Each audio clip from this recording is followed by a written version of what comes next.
নমস্কাৰ এই মুহূৰ্তত লৈ আহিছো অন্য এটা ডাঙৰ খবৰ 9,22,000 লোকৰ বাবে এটা ভাল খবৰ দিছে মুখ্যমন্ত্ৰী ডক্টৰ হিমন্ত বিশ্ব শৰ্মাই এনআৰসি আৰু আধাৰ কাৰ্ডক লৈ এবাৰ ডাঙৰ ঘোষণা মুখ্যমন্ত্ৰী ডক্টৰ হিমন্ত বিশ্ব শৰ্মাই প্ৰত্যেক গৰাকী ৰাজ্যৰ নাগৰিকৰ বাবে এই মুহূৰ্তৰ জনাবলৈ চেষ্টা কৰিম এটা ডাঙৰ খবৰ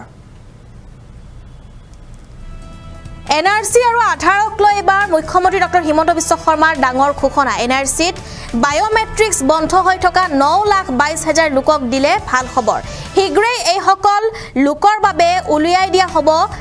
সমাধানৰ সূত্ৰ গৃহমন্ত্ৰীৰে আলোচনা কৰিব মুখ্যমন্ত্ৰী ডক্টৰ হিমন্ত বিশ্ব শৰ্মাই আৰু এই পৰ্যন্ত 9 লাখ লোকৰ আধাৰ কাৰ্ড ব্লক হৈ আছে বৰ্তমান 9 লাখ লোকৰ আধাৰ কাৰ্ড ব্লক হৈ আছে এনআৰসি চলি থকাৰ মাজতে আধাৰৰ বাবে কৰা হৈছিল আবেদন কিন্তু সেই আবেদন কৰাৰ পাছতো তেওঁলোকৰ আধাৰ কাৰ্ডখন ব্লক হৈ আছে এনআৰসি চলি থকাৰ মাজতে আধাৰ কাৰ্ডৰ বাবে কৰা হৈছিল আবেদন আৰু সেই সময়ত আধাৰ আৰু এনআৰসি কেন্দ্ৰত একেই থকা বাবে সৃষ্টি হৈছিল সমস্যাৰ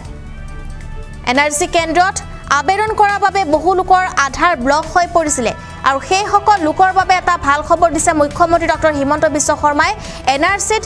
বায়োমেট্ৰিক্স বন্ধ হৈ থকা 9,22,000 লোকক দিছে ভাল খবৰ মুখ্যমন্ত্ৰী ফেসবুক লাইভৰ জৰিয়তে এই খবৰ দিছে মুখ্যমন্ত্ৰী গৰাকীয়ে যিসকলৰ আধাৰ কাৰ্ডখন ব্লক হৈ পৰিছিল তেওঁলোকৰ বাবে এটা ভাল খবৰ দিছে মুখ্যমন্ত্ৰী গৰাকীয়ে নিজেই ফেসবুক লাইভত আহি তেওঁ এই কথা সদৰি কৰিছে গৃহমন্ত্ৰীৰে আলোচনা কৰিব মুখ্যমন্ত্ৰী গৰাকী তেওঁ নিজে এই মন্তব্য কৰিছে যে এই পৰ্যন্ত ৰাজ্যৰ 9 লাখ লোকৰ আধাৰ কাৰ্ড ব্লক হৈ আছে 9 লাখৰ ভিতৰত আছে বহুত থলুৱা মানুহ আছে যাৰ আধাৰ কাৰ্ডখন ব্লক হৈ পৰিছে এনআৰসি চলি থকাৰ মাজতে আধাৰৰ বাবে কৰা হৈছিল আবেদন কিন্তু সেই সময়ত আধাৰ আৰু এনআৰসি কেন্দ্ৰ একেই থকাৰ বাবে সৃষ্টি হৈছিল বহু সমস্যাৰ যাৰ ফলত বহুতৰে আধাৰ কাৰ্ডখন ব্লক হৈ গৈছিল এনআৰসি কেন্দ্ৰত আবেদন কৰাৰ বাবে বহু লোকৰ আধাৰ কাৰ্ডখন ব্লক হৈ পৰিছিল আৰু সেই ব্লক হৈ যোৱা আধাৰ কাৰ্ডখন তেওঁলোকে পুনৰ হয়তো পাব পাৰে আৰু এনেদৰে এতিয়া ঘোষণা কৰিছে মুখ্যমন্ত্ৰী ডক্টৰ হিমন্ত বিশ্ব শৰ্মাই যিসকলৰ আধাৰ কাৰ্ডখন ব্লক হৈ গৈছিল তেওঁলোকৰ বাবে ভাল খবৰ দিছে মুখ্যমন্ত্ৰীয়ে ফেসবুক লাইভৰ জৰিয়তে হিগ্ৰেই আধাৰ কাৰ্ডখন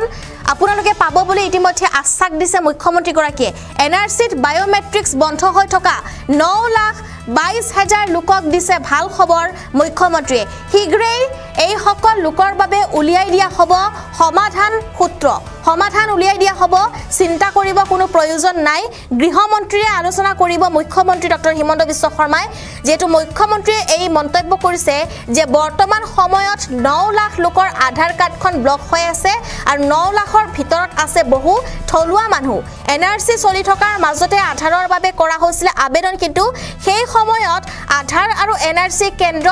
একেই থকাৰ বাবে সৃষ্টি হৈছিল সমস্যাৰ এনআৰসি কেন্দ্ৰত আবেদন কৰাৰ বাবে বহু লোকৰ আধাৰ কাৰ্ডখন ব্লক হৈ পৰিছিল আৰু যাৰ বাবে তেওঁলোকে এতিয়া সমস্যাৰ সন্মুখীন হৈছে কিন্তু এতিয়া আৰু চিন্তা কৰিবৰ বাবে কোনো প্ৰয়োজন নাই অতি শীঘ্ৰেই সমাধান সূত্ৰ দিয়া হ'ব এই মুহূৰ্তত আমি তেওঁৰ সেই মন্তব্য এবাৰ শুনাই ল'ব বিচাৰিম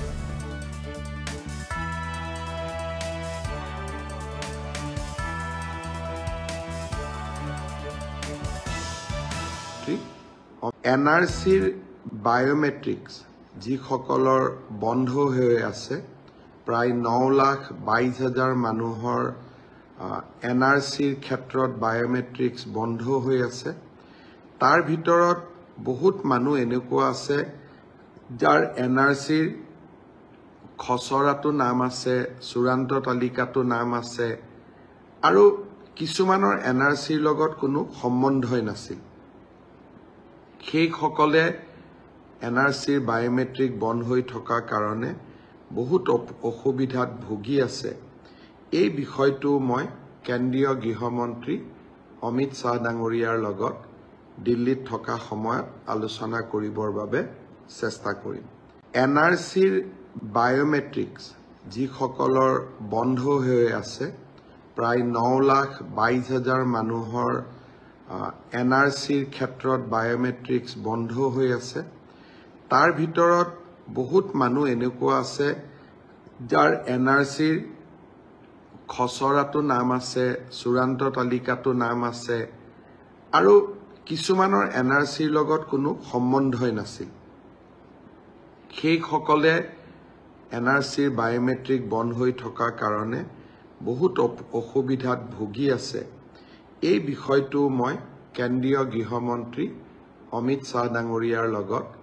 দিল্লীত থকা সময়ত আলোচনা কৰিবৰ বাবে চেষ্টা কৰিম।